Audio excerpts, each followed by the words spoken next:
다윗의 첫째 아들 암논이 그의 이복 동생 다말을 성폭행하는 그런 패악무도한 짓을 저질렀습니다. 이런 암논의 모습을 보면서 우리 안에도 이런 이 죄된 본성이 있다는 것을 돌이켜보는 계기가 되었습니다. 우리 안에는 정욕을 다스리지 못하는 죄의 본성이 있다고 했습니다. 그리고 악한 꾀에 귀를 기울이는 죄의 본성과 또 책임지지 않으려는 그런 죄의 본성이 있다고 했습니다. 그래서 날마다 경건에 힘쓰면서 우리 안에 있는 죄의 요소가 틈을 타지 못하도록 해야 한다고 했습니다. 이 일이 있은 후에 2년이 지났습니다. 그동안 다윗은 암논이 행한 죄에 대해 아무런 조치도 취하지 않았습니다. 그리고 암논도 역시 전혀 반성하는 기미도 없었죠. 그러자 압살롬이 원한을 품고 있다가 마침내 암논을 죽이는 일이 벌어졌습니다. 이 일로 인하여서 다윗은 크게 슬퍼하게 되었습니다. 애초에 다윗은 암논의 잘못에 대해서 아무 조치도 취하지 못했던 것이 큰 화근이 되었다고 볼 수 있습니다. 그와 같이 우리 안에도 저지른 죄의 문제를 해결하지 못할 때, 해결하지 않을 때 그것이 또 다른 죄의 씨앗이 될 수 있다 하는 사실을 잊어서는 안 되겠습니다. 그래서 오늘은 해결하지 않은 죄라는 제목으로 말씀을 살펴보고자 합니다. 첫째로 해결하지 않은 죄는 원한을 만들게 됩니다. 22절 말씀입니다. 압살롬은 암논이 누이 다말에게 욕을 보인 일로 그가 미웠으므로 암논에게 옳다거나 그러다는 말을 전혀 하지 않았다. 다말이 암논에게 욕을 본 후에 크게 울면서 돌아왔습니다. 그러자 압살롬이 그 사실을 알고 자기 집에 다말을 머무르게 하면서 위로를 했습니다. 그 일로 인해서 압살롬은 암논을 미워했습니다. 그러기를 2년의 세월이 흘렀죠. 압살롬은 그 2년의 세월 동안 암논에게 아무 말도 하지 않았지만 복수의 칼을 갈고 있었던 것입니다. 압살롬은 아버지 다윗이 이 일에 대해서 어떤 조치를 취해주기를 기다렸을 수도 있습니다. 그러나 다윗이 아무런 조치를 취하지 않자 자신이 나선 것이라고 추정을 할 수가 있습니다. 또는 암논이 자신의 잘못을 깨우치고 다말에게 사과를 하고 그 일에 대해서 책임 있는 행동을 했어야 합니다. 이것이 죄의 문제를 해결할 수 있는 길이라고 할 수 있습니다. 우리는 다른 사람에게 잘못을 범했을 때는 하나님께 기도하고 회개하는 것은 올바른 일입니다. 꼭 그렇게 해야 합니다. 그러나 하나님께만 회개하면 되는 것이 아닙니다. 피해를 본 사람에게 배상하는 것이 율법에 정해져 있습니다.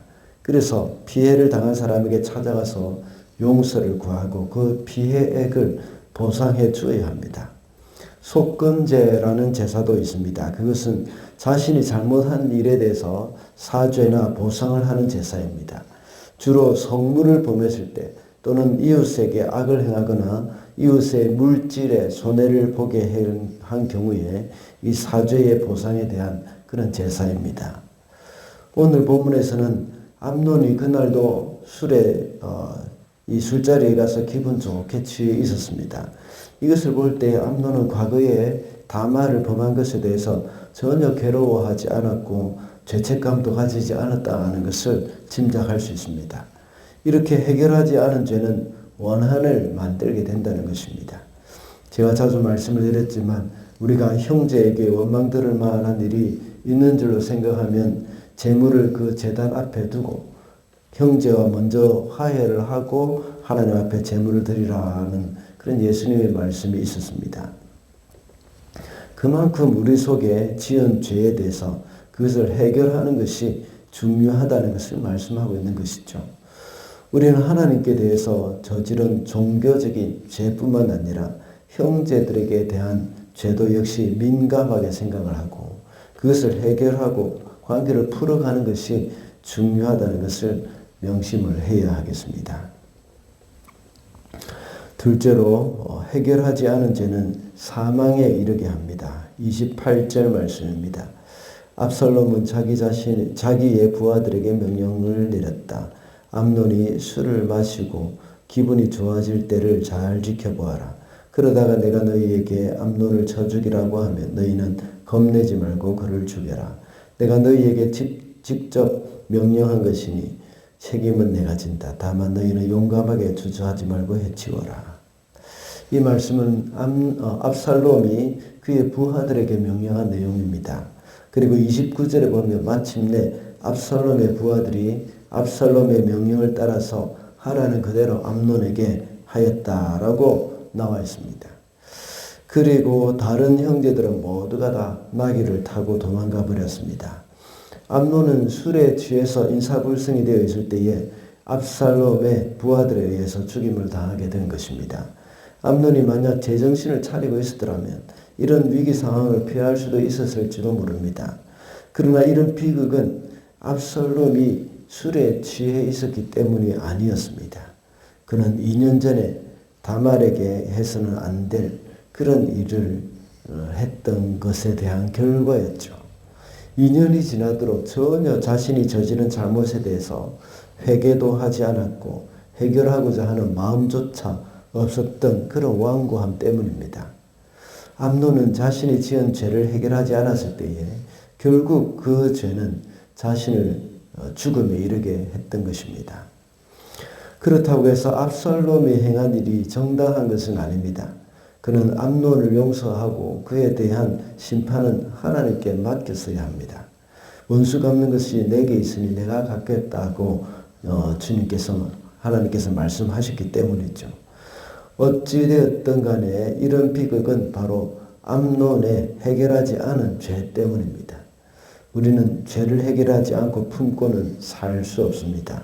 그것은 하나님 앞에 내어놓고 회개해야 할 뿐만 아니라 이웃에게 피해를 주거나 잘못한 것이 있다면 그것도 역시 용서를 구하면서 해결을 해야 한다는 사실 우리는 잊어서는 안 되겠습니다. 마지막으로 해결하지 않은 죄는 관계를 파괴시킵니다. 37절 말씀입니다. 압살롬은 도망하여 구술왕 암미후스의 아들 달메에게로 갔고 다윗은 죽은 아들 암논 때문에 슬픈 나날을 보냈다. 암논을 죽인 압살롬은 도망하여서 그술 왕에게로 갔습니다. 그술은 자기의 외가가 있는 곳이죠. 그의 어머니 마아가의 친정입니다. 그술 왕 달메는 압살롬의 외할아버지죠. 그러나 다윗은 죽은 암논으로 인해서 슬픈 나날을 보냈다고 말하고 있습니다. 암논 자신의 죄로 인해서 자신과 다말의 관계도 파괴가 되었습니다. 그뿐만 아니라 압살롬과의 관계도 역시 파괴되었습니다. 그리고 다른 형제들은 암논을 죽인 압살롬을 좋게 볼 일도 없습니다. 더 나아가서 압살롬과 그의 아버지 다윗과의 관계도 파괴가 되었습니다. 나중에 압살롬은 다시 들어왔지만 아버지를 반역하여서 자신이 왕이 되려고 했던 겁니다. 모든 관계가 파괴가 되었습니다. 이사야서 59장 2절에 보면 오직 너의 죄악이 너희와 하나님 사이를 갈라놓았다고 말씀하고 있습니다. 죄는 관계를 파괴시키는 특성이 있습니다. 아담이 범죄했을 때에 아내 하와의 관계를 파괴했고 자연과의 관계도 깨어졌습니다. 그리고 무엇보다 하나님과의 관계도 역시 파괴시켰습니다. 그와 같이 우리 안에 해결되지 못한 죄는 모든 관계를 파괴하는 그런 결과를 내게 됩니다. 우리 가운데 서로 사랑해야 할 사람이 서로 싸우고 관계가 파괴되고 또 관계에 어려움을 겪는 경우가 있다면 그것은 우리 속에 있는 죄 때문입니다. 그래서 예수께서는 화평케 하는 자는 복이 있나니 저희가 하나님의 아들이라 일컬음을 받을 것이라고 했습니다. 죄의 속성은 관계를 파괴시키는 것이지만 하나님의 속성, 성령님의 속성은 화평하게 하는 것입니다. 성령의 열매 가운데서도 화평의 열매가 있는 것이 바로 그런 이유입니다. 혹시 우리가 다른 사람들과의 관계가 깨어져 있다면 그것은 죄의 열매이지 성령의 사역이 아니라는 것을 기억을 해야 합니다. 그래서 우리 중에 관계가 깨어져 있다면 우리는 화합할 수 있도록 힘을 써야 하는 겁니다. 그것은 바로 화합한다는 것은 바로 하나님의 사역이기 때문입니다. 이것이 바로 하나님의 자녀로서 해야 할 일이라는 것이죠. 말씀을 맺겠습니다. 오늘은 해결하지 않은 죄라는 제목으로 말씀을 살펴봤습니다. 해결하지 않은 죄는 원한을 만들어내고 또 죽음에 이르게 된다고 했습니다. 그리고 해결하지 않은 죄는 관계를 파괴한다고 했습니다. 오늘도 죄의 문제를 해결하는 일에 우선순위를 두는 저와 여러분이 되시기를 바랍니다.